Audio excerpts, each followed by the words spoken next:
So here I am now, just less than 48 hours after having spinal surgery, back at home, walking around, able to walk upstairs, able to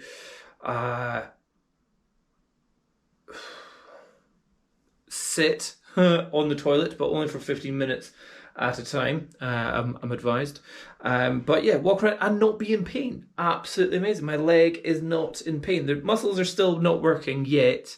Glutes are still inactive, and calf is still very sore, and there's still numbness. Or not sore, but calf is still very weak, and foot still has numbness on the outside. But no pain. Just like pain has gone. Absolute magic. So what happened is I had a condition which is considered incredibly rare in some of the texts, some of the literature which I read up. Most GPs, general practitioners, will never encounter a patient with my condition, and I think I'm very, very lucky. So I've had spinal surgery on my back, where they've actually, my disc was so ruptured, it was pressing on all the nerves coming out the back. But generally, a lot of the doctors and surgeons are just like, we don't care, because spinal surgery is the worst thing in the world. We're only going to do that in the absolute emergencies. And mine turned out to be an emergency. So if you're wanting to know the history of it, so 13 days ago, I was in so much pain in my legs, in my bum, in my groin. I had literally woken up and it felt like somebody just been kicking me in the groin during the night. I was lying on the floor in here, crawling around in pain. So I went to A&E. Because I didn't have time to go, but it was a Saturday.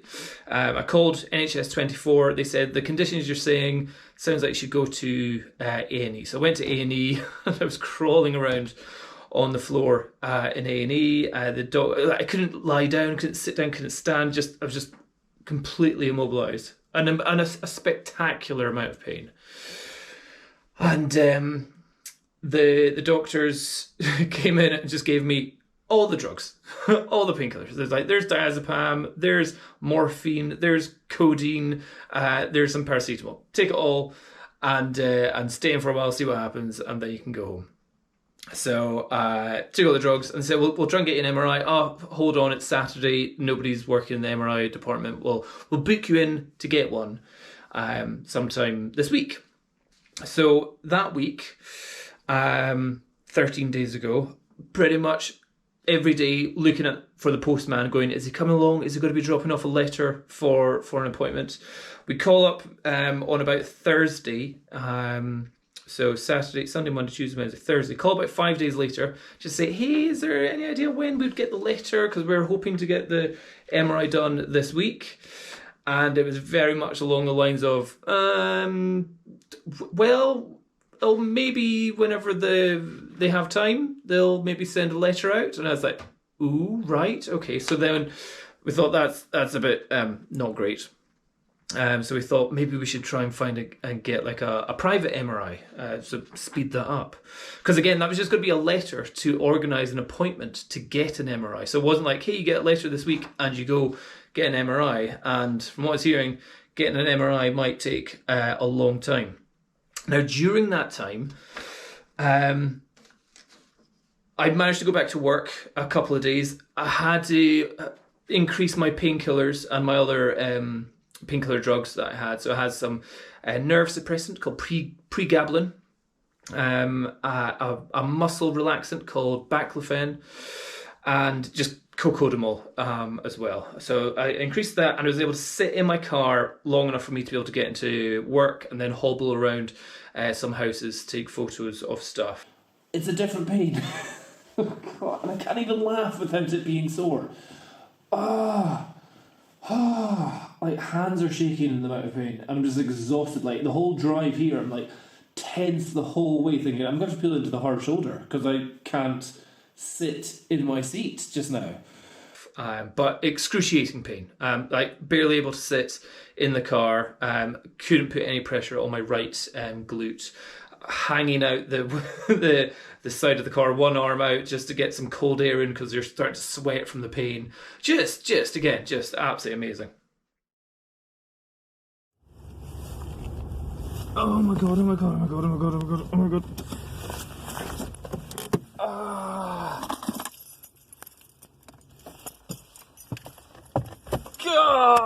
Oh my god, oh my god, oh my god, oh my goodness. Right.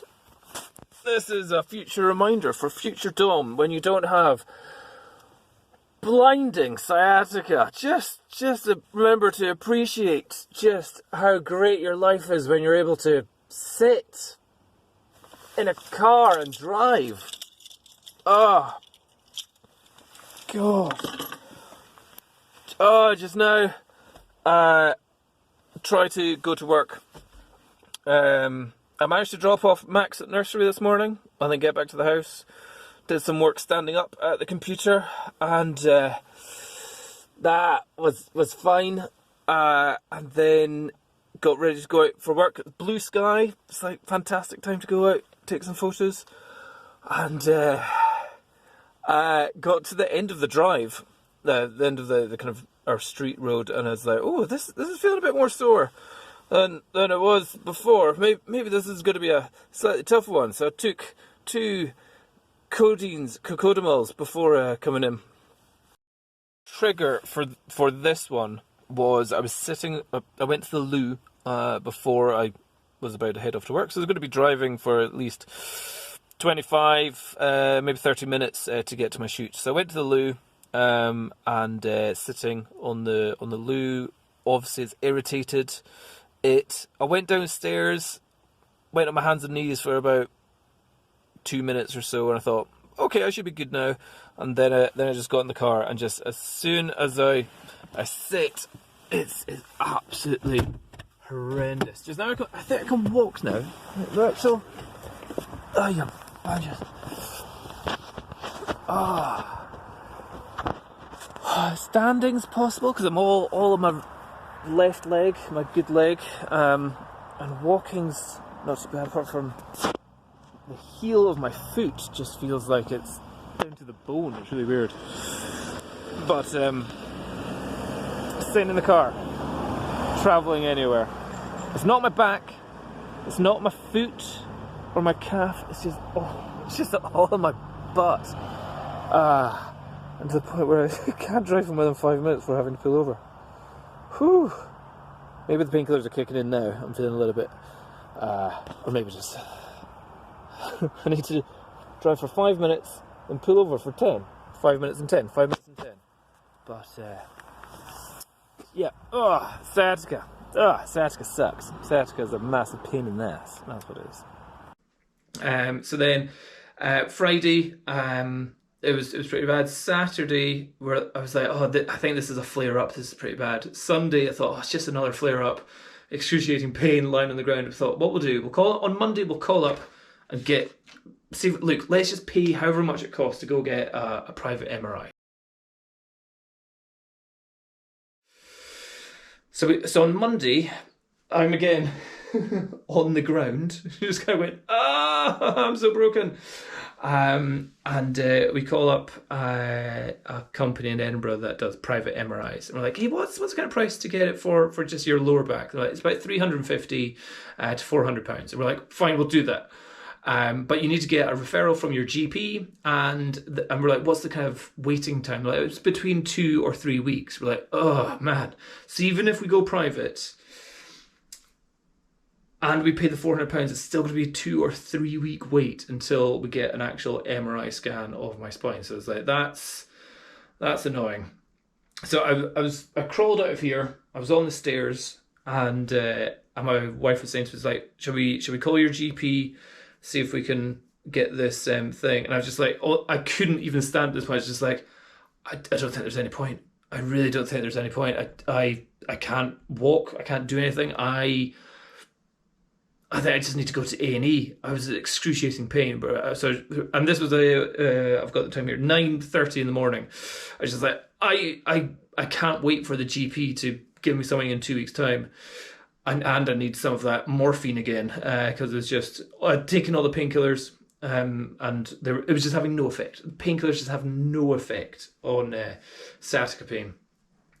So anyway, drove by myself to A&E, and that was a challenging drive again. And the difference of the hospital car park on a Monday compared to the previous week when I went on a Saturday. Saturday was empty. I went in, I was like, wow, I can park anywhere, park right near the door. This time it was literally jammed full with people parked on the bushes and in bits of mud, and we're just like, oh my goodness. And I'm in excruciating pain, kind of going, I need to find a parking space, find one at the very far away part of the parking lot, and park the car.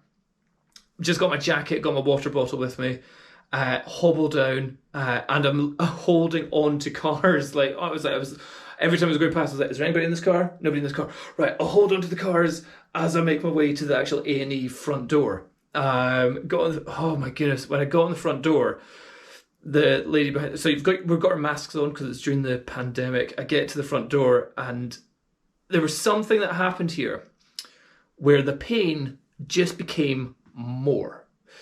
And it's a bit like, if you ever know that feeling where if you go on a long car journey and you're like, oh, I'm starting to need the toilet, and then it's only once you're really getting home that you're like, oh my god, I really need the toilet. And once you can see your house and you've got the keys in your hand, you're like, oh, I'm actually gonna really need to go to the toilet. It was almost like that, but in forms of pain. So the closer I got to the hospital, the more I was like, oh, I can see hope in the future. Oh, the pain's just got worse. It's just exceptional. I got to the counter, and the woman was like, oh, what are you here for? I held onto the counter, and I just crumbled down to the floor. I was like, got really bad back pain. just couldn't actually stand and say anything. She's like, all right, what's your name, and what's your address, and we'll get you booked into triage. I was like, it's Dom. just wow. Just that's an experience. That's an experience of pain which is exceptional. Is the only way to describe it. And from what I've heard from other people that have had sciatica and this condition, is that it's unlike anything else. There's no way to describe it. It's not an ache. It's not a burning sensation. It's every sensation. it's just astonishing. So get seen by the triage nurse. And she's like, did I not see you last week? And I'm like, yeah, but things have slightly changed since last time. So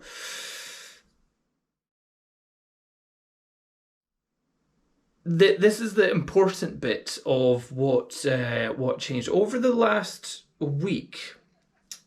Changes had happened that weren't just pain. So the pain I'm used to, excruciating pain, I get. It's like sore bum, fine. Sore leg, fine. Dead muscles in my bum and my calf, got it, fine. But I started noticing very minor kind of bladder issues.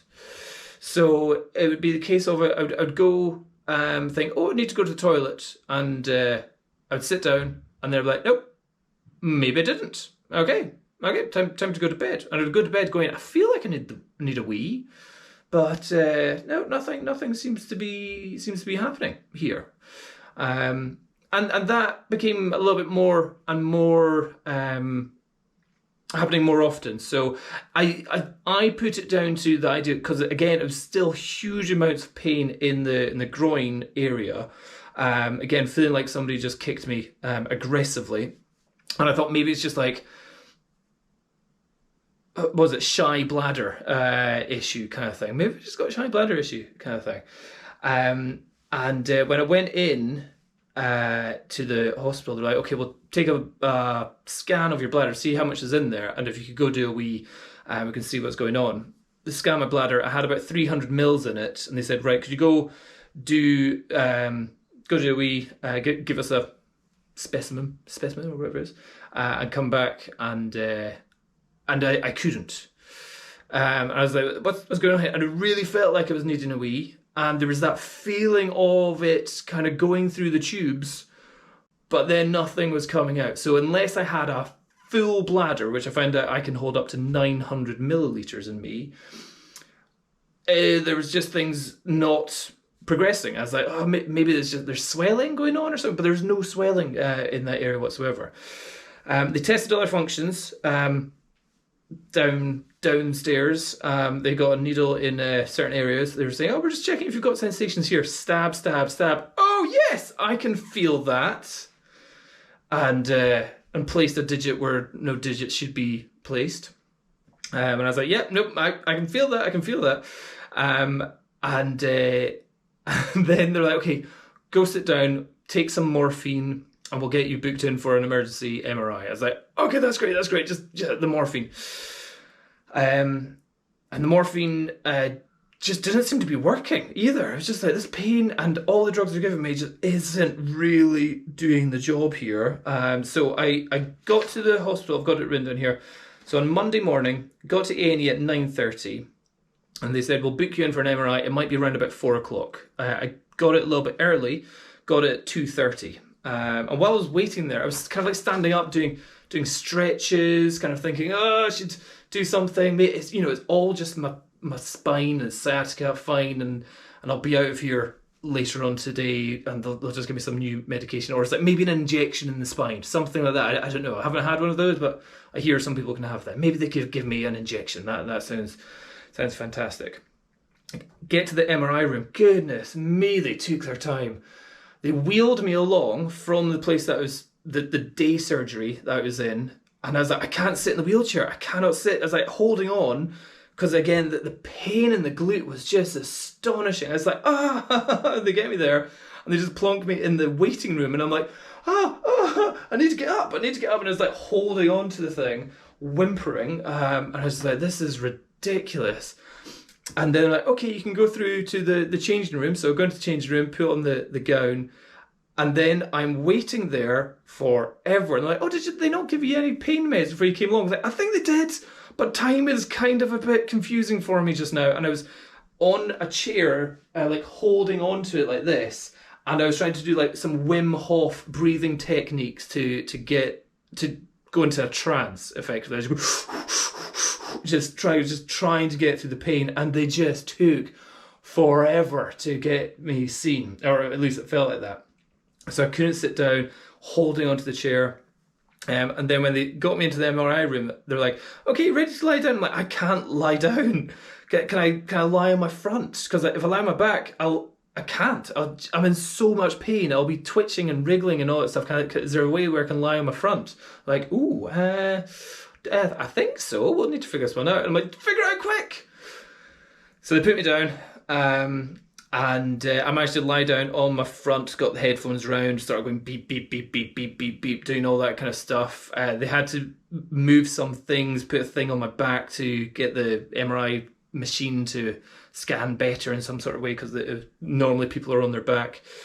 Then once I'm allowed out of there, head back out to the day ward and just get given, here's a good bit. They're like, okay, we're going to give you injectable morphine. I was like, oh, that's the business. And a nurse comes along and she's like, I need to give you subcut morphine. And I was like, what's subcut? I think subcutaneous. So in other words, under the skin. So like in your fat. So not intramuscular, not orally, not suppository, but subcut, which is subcutaneous, so just under the skin in your fat. And the head nurse said to the nurse that was dealing with me, she's like, yeah, stick it in his arm. And she was there for a good 10 minutes going, I can't find any fat in your arm. I'm like, I've got loads of fat in my tummy, stick it in my tummy. She's like, no, I've been told to do it in your arm. I can't find fat in your arm, because most people have a lot of fat on their triceps, but because of all the bench pressing I've been doing, my arms are solid. She's like, I'm not meant to put it into your muscle, it's got to be into your fat. I just can't find fat. And she was looking around for ages. I was like, can I record this audio where you're saying I'm too muscly to get painkillers? That sounds, I've got to tell my friends that one afterwards. And then she stabbed me with that, and I was like, "Ooh, okay, I'll just lie down. I can relax for a little bit." And then the A&E nurse comes up and sees me, and she's like, "Just got to close the curtain around you." And I was like, "Oh, right, okay. Am I that disgusting to the other patients around here?" She's like, "Have you been told what's happening?" And I'm like, "No, what do you mean what's happening?" She's like, "Okay, they've found a major abnormality in your back, and we're gonna order you an urgent ambulance from this hospital to the specialist hospital in Edinburgh to get you to have back surgery either tonight or tomorrow morning." And I was like, "Oh, really? Oh, right. Oh, okay. This is a big deal." So although I was planned for an urgent ambulance, they said we're going to blue light you from this one in Livingston to Edinburgh Royal Infirmary. That took a while to get. So I had the MRI at 2:30, and it took until 9 o'clock. They kept on saying, "Oh, we're really sorry, the ambulance is meant to be here." And I get the ambulance at 9 o'clock. And the two ambulance technicians, two ambulance people that come along, they strapped me up, put me in the trolley, took me out to the ambulance, and as they're going out, there's like, "Oh, a real life Cauda Equina. We were told about these, but we're also told we'll probably never experience one of these in our whole time of working." I was like, has somebody told you I've got Cauda Equina?"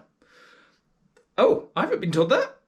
"Oh, is it just suspected, or is this just an idea?" They're like, "La la la la la," and in you go.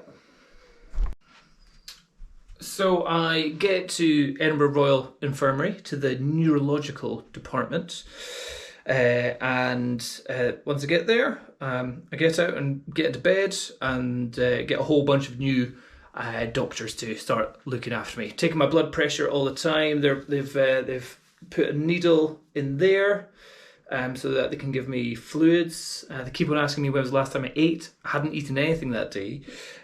So this is all Monday, because I only had a coffee in the morning and I was in too much pain to eat. So the last time I ate was Sunday kind of evening. And then I get to the hospital for about 9 o'clock, get in there, and I meet a surgeon, a registrar. And wow, what a guy. So chill, so relaxed. I've just, that amazing. But him as a surgeon, I was like, you are giving me so much confidence in just how relaxed you are. He gave me a diagram of my spine and what the surgery would be doing, and he was just so chill about it as well. He's just like, "Yeah, we're going to remove the part of your bone here, we're going to move your spinal cord to the side, we're going to take all the stuff away from your disc," and it's like, yeah, and then he had to tell me all the risks that were involved. So this is again at 10 o'clock at night. I'm getting dosed up on oral morphine. And then he starts telling me all the risks. And he says, "Look, we can either do surgery tonight because you're an emergency, or we can leave it until tomorrow morning."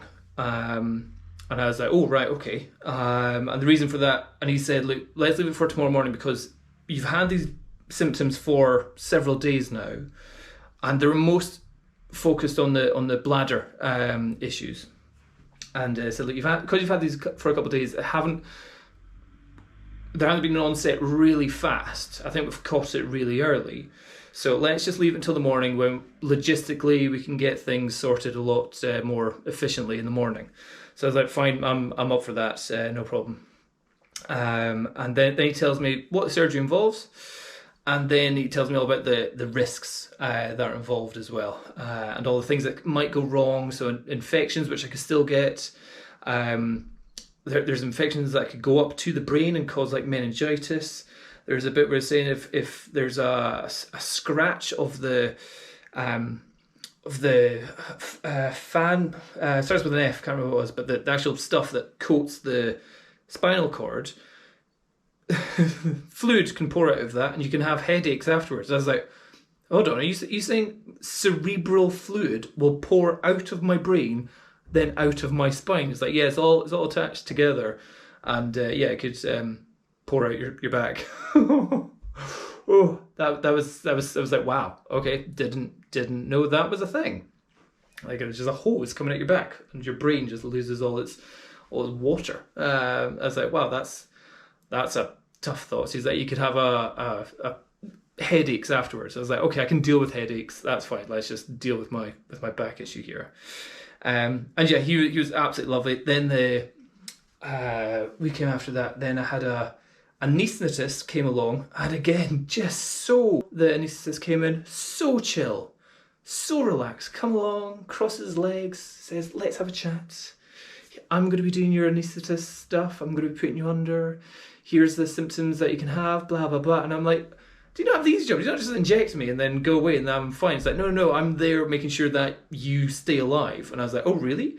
So he was saying as the anaesthetist, he, because of where my injury is, they have to take me from the bed, roll me onto my front, get my oxygen tube in, have me in a prone position for them to do the spinal surgery. And in that position, you've got to make sure that arms and bits are in positions where you're not getting, like, if you sat your leg or if you sat in your arm for too long, you'd have a dead arm.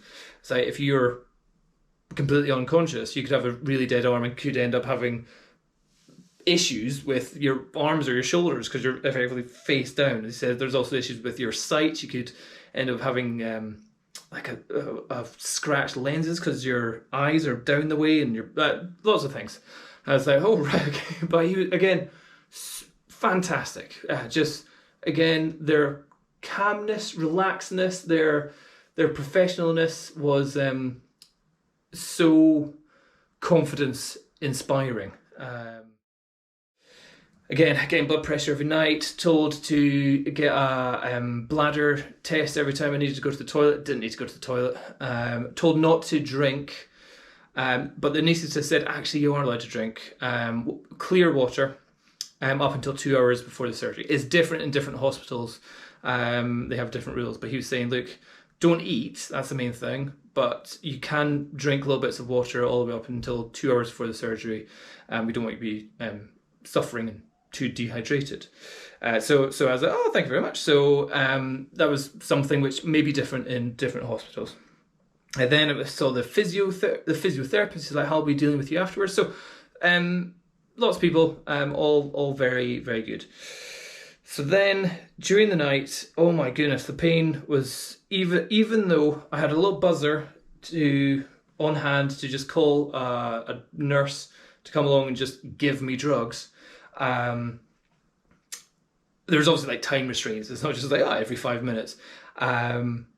I was whimpering while asleep. I woke myself up at one point because I was whimpering. I was like, was holding onto a pillow, hanging over the bed, trying to not be in pain. And it was a tough night to sleep. And I remember about 4 a.m, I pressed the buzzer. I was like, is there anything just to help me go back to sleep? Just like, here's some more codeine that'll help you go to sleep. And then I just slept until 8 o'clock. I was like, oh, great. Okay, I had 4 hours of sleep. That's good. Liking that. So then Tuesday. So this is day 11 from the very first day I went into A&E. Tuesday, wake up in the morning, 8 o'clock.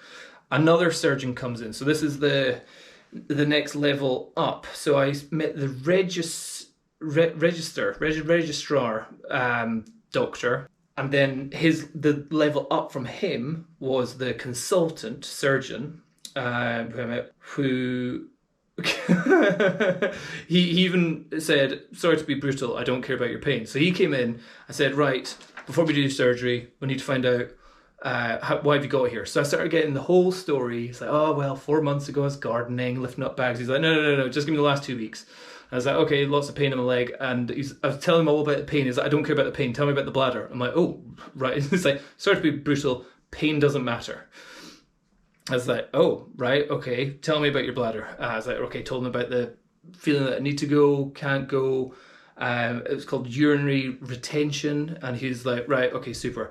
Now, the question is, we can either do surgery in the next hour, or because your COVID test hasn't come back yet, we could wait 24 hours and do the surgery the next day. And I was like, oh, right. He's like, look, the chances of catching COVID are less than 1%. Being asymptomatic, you're less than 1%. If you do catch it, you're young, you're fit, you're healthy, you're probably not going to have any issues. And but I've got to give you that option. Do you want to wait until your COVID test comes back, and if it's negative, we've just wasted a day, or not? I was like, let's just get surgery done. So he's like, perfect, that's what I want to hear. And then off he went. So he was pretty fast, straight to the point, no nonsense. And he admitted himself, brutal. If you think about what his job is, opening up people's spines, you've got to be pretty brutal with that. And he then he just left, and I was like, okay, cool. And then next thing I know, piles of doctors coming in, going, right, we're going to get you to your anaesthetist and get you good. And that's when the nervousness really started to kick in. I was like, oh, okay. In the ward, going past all the people on the bed, and then going into the room where you're getting the injection in the hand for the anaesthetic. It is a cold room, and I was like, oh, it's really quite cold in here. And I'm like, okay, I could do with that. Because in my room, it was warm, had blankets and everything. And I was like, I'm good. And I was just not saying anything, but I was really getting nervous because everything was running through my head. You know, the idea of something goes wrong, I could have meningitis, I could have water gushing out my brain, out my spine, I could end up having paralysis in my legs, I could end up being dead, the anaesthetist could overdose me and put me in a coma. There was all lots of things, which obviously the doctors have to warn you about and tell you about. And I was getting, I'll admit, I was pretty darn nervous going into that room. So I'm there. They put a little injection in my hand, and they said, okay, this is the first one. This is going to relax you a little bit. And I was just like, and I just remember the last words I said was like, oh, I'm feeling really nervous about this. And next thing I see the gas mask going over me. Boom, gone. That's it. Absolutely nothing. Zero. How general anaesthetic works, nobody knows. But my goodness, it works. There wasn't the countdown of, count backwards from 10 or anything like that. It was like, this will relax you. Here's the mask. Boom, gone. Whew. So that was at 9:30. Then I wake up around about 2:30. I think before I was fully conscious, the surgery was 3 hours, I was told, and they kept me under for another hour afterwards to just have a sleep. And then they woke me up. They had to take the oxygen thing out, so the throat is pretty sore. There's lots of tape all around my head because I'm face down and all that kind of stuff. Wake up at around 2:30, groggy as anything, drowsy as anything. They're like, what's your name? Do you know where you are? I'm like, oh my goodness, ERI? I'm like, what date is it? And I'm like, December, and taking blood pressure every hour. So I was going kind of, not so much in and out of consciousness, but in and out of sleep. Super drowsy, super weak, barely move anything. I was like, but just lying in the bed. And then they had people coming in around about 6 o'clock or something. They're like, oh, do you want anything to eat? I'm just like, I could barely talk. But then the anaesthetic wore off, and around about 8 o'clock at night, so this is on Tuesday, just 2 days ago, because this is Thursday, I was like, oh my goodness, right, okay, I'm kind of awake now, they're giving me the painkillers, this is good, but I kind of need to go for a wee. So I went, and I was like, oh, okay, how did I do this? So I called the nurse, I was like, I think I'm going to get up just now. They're like, okay, we'll help you here. Rolled to the side, stood up on both feet. I was like, there's no pain in my leg. This is really good. I couldn't really talk very well because my throat was still so sore. I was like, it sounded like I'd smoked 20 cigarettes a day. And I waddled to the toilet, sat down on the toilet, and I was like, oh my goodness, no pain in my glutes. This is amazing. Waddled back to my bed, slowly lay down in my bed. I was like, wow, this is they've clearly done something.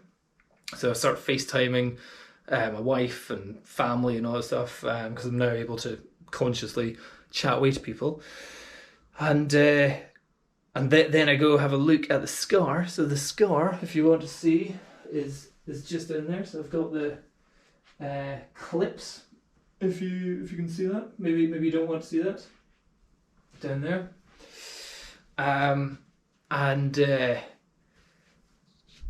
Yeah, all done. So the surgeon spoke to me afterwards. So that was Tuesday morning. By Tuesday evening, they were like, "Do you want anything to eat?" I was like, "Yeah, go for a." No, I was like, "No, I don't want anything to eat." I'd managed to get my wife had made a overnight bag for me, and my brother. My half-brother brought it up to me. I managed to get it into my room. So I woke up, there's a tub of Pringles. I was like, yes, and a box of Oreos. I was like, oh, result. I was like, oh, just give me carbs. I just need some sugar or carbs. And I got one of the nurses to give me some orange juice as well instead of just water. So I just need some sweet stuff. That kind of helped. Yeah, by 10 o'clock I was walking around. I did a video of my back that I sent off to my wife. She was like, I don't want to see that. And then I tried to go to sleep that night. So I slept that night in the hospital. So Tuesday night in the hospital, I slept. Woke up in the morning. I was like, cool, got to go to the toilet. You know, super slow. You know, everything's laboured. You've just had spinal surgery. They've moved tendons and ligaments around from your spinal cord, and they've taken away one of the actual fins, your dorsal fin of the actual spine to get into it. Oh, just the thought of it. So yeah, slow movements. And then the physio comes and sees me in the morning. And he's like, right, let's see what you can do. I was like, I can walk all the way to the physiotherapy room. Get to the physiotherapy room, give him some chats, walk up and down some stairs, talk about how my glute still hasn't actually come back to life and my calf is still very weak. But they were very confident. It's like, yeah, that's fine, no problem. It's going to come back. The surgery went brilliantly. The physiotherapist went into the hospital when I was getting my surgery, and he witnessed the surgery, and he said that the doctor was meticulous, and was very, very focused during the time of the actual surgery. So he was like, yeah, top doc for doing the back stuff. So the physiotherapist pretty much gave me a clean bill of health. They're just like, yeah, you're totally going to get back to normal. And I was like, what about cycling? They're like, probably not the first month, but yeah, you could definitely get back to cycling. I was like, running? It's like, yep, you could definitely be running in a couple of months. I was like, maybe I should take up, instead of weightlifting, maybe take up rock climbing. It's like, rock climbing would be a fantastic sport to do. And I'm like stretching the legs and all that stuff. Do you think that's going to be good or bad? He's like, yep, absolutely fine. I asked him about the neural flossing, or the neural gliding that I've been doing. So one of the stretching exercises that I do to stretch the sciatic nerve. And he's like, you don't need to do that anymore. Because there's no pressure on that nerve, you don't need to do any of the neural flossing. I think it's neural flossing or neural gliding at all. You don't need to do that anymore. And all the kind of neural stretches, the one that are meant to stretch your sciatic nerve, don't need to do that. So stretch your muscles, absolutely fine. But the nerve stretches, don't need to do it. And I was like, oh, that's good. So there are very gentle exercises that I'm meant to do just now. They advise walking a good bit. They advise don't sit for more than 15 minutes 4 times a day. So sitting's bad just now. And yeah, so I got home yesterday at 2 p.m. So I got the physio in the morning, and then he gave me the bill of health, got to look at the actual scan, see what how bad the disc was, and just, that was pretty bad. And then got literally let home 2 p.m. on Wednesday. So Tuesday, surgery, 9 a.m. Wednesday, 2 p.m, I'm going home. So 24, less than 48 hours. Well, oh no, actually 24 hours since the time I woke up. Yeah, because if I woke up at 2 p.m. after my surgery, the next day I was allowed home. And I was fully ready to go home. That's absolutely insane. 24 hours after waking up from emergency spinal surgery, good enough to go home. Absolutely amazing. Absolutely amazing. Whew. And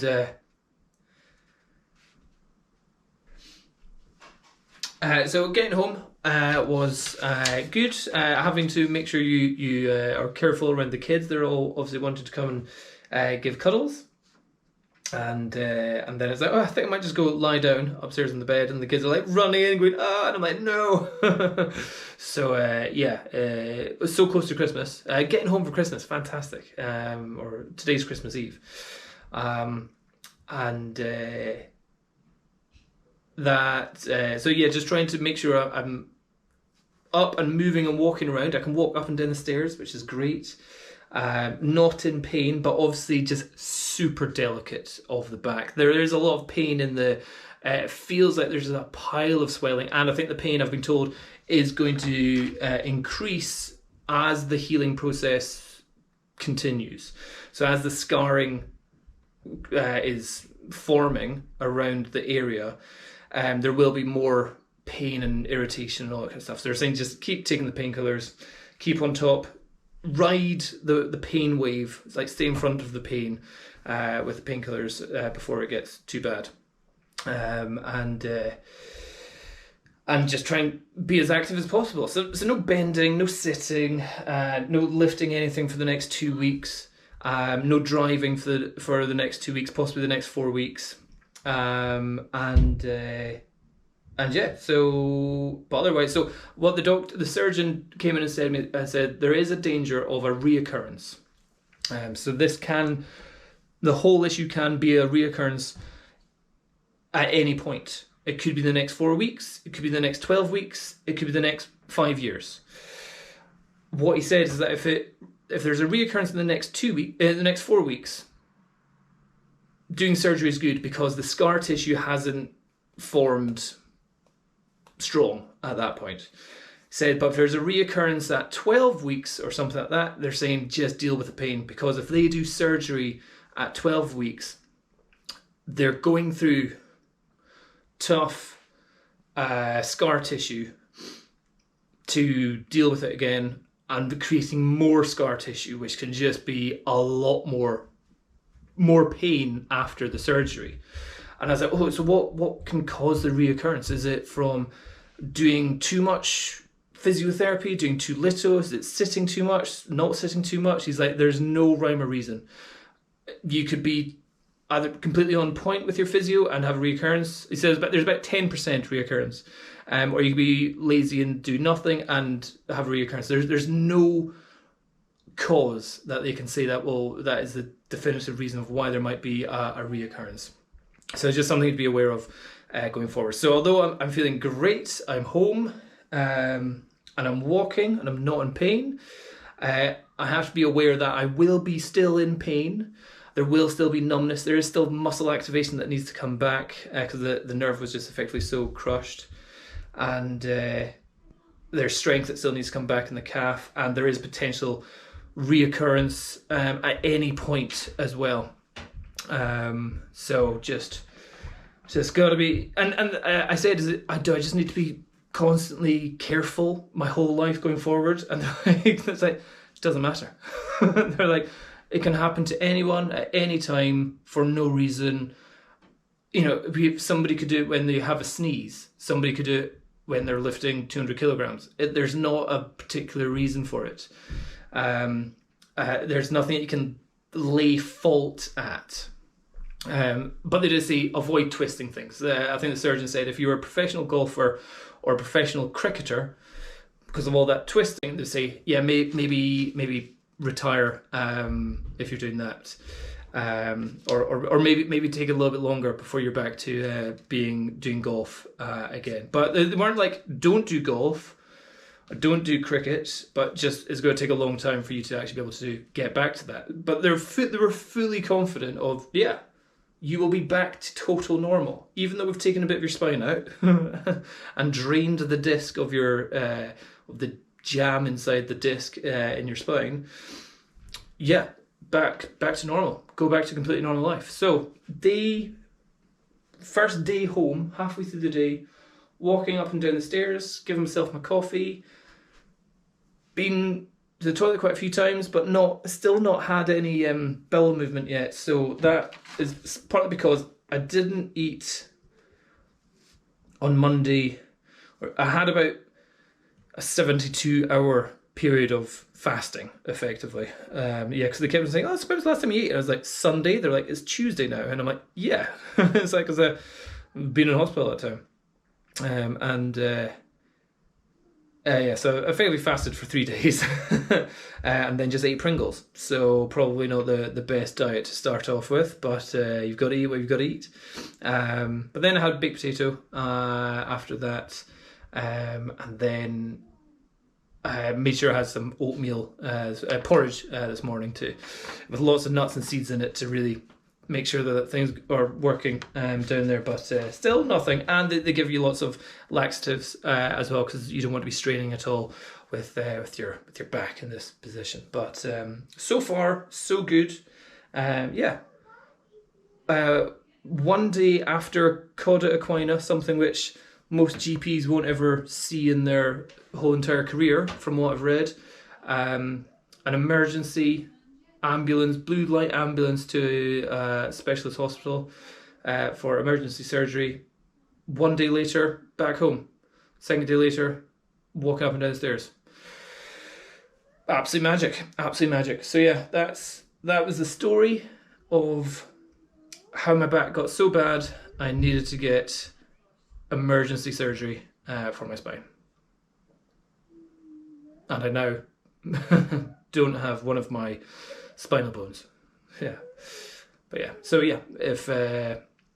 if you're experiencing anything like this, make sure that you're taking note of your bowel and bladder functions, because for me, catching it at that very early stage, as I said, what you've done, the information you've given us, is the perfect information for us to be aware that this is a super serious case.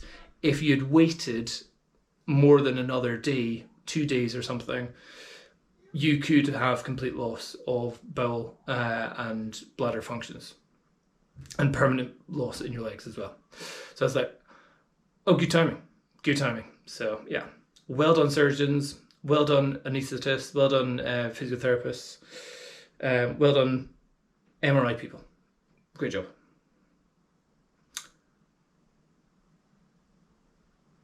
But I'm not going to be doing weightlifting anymore.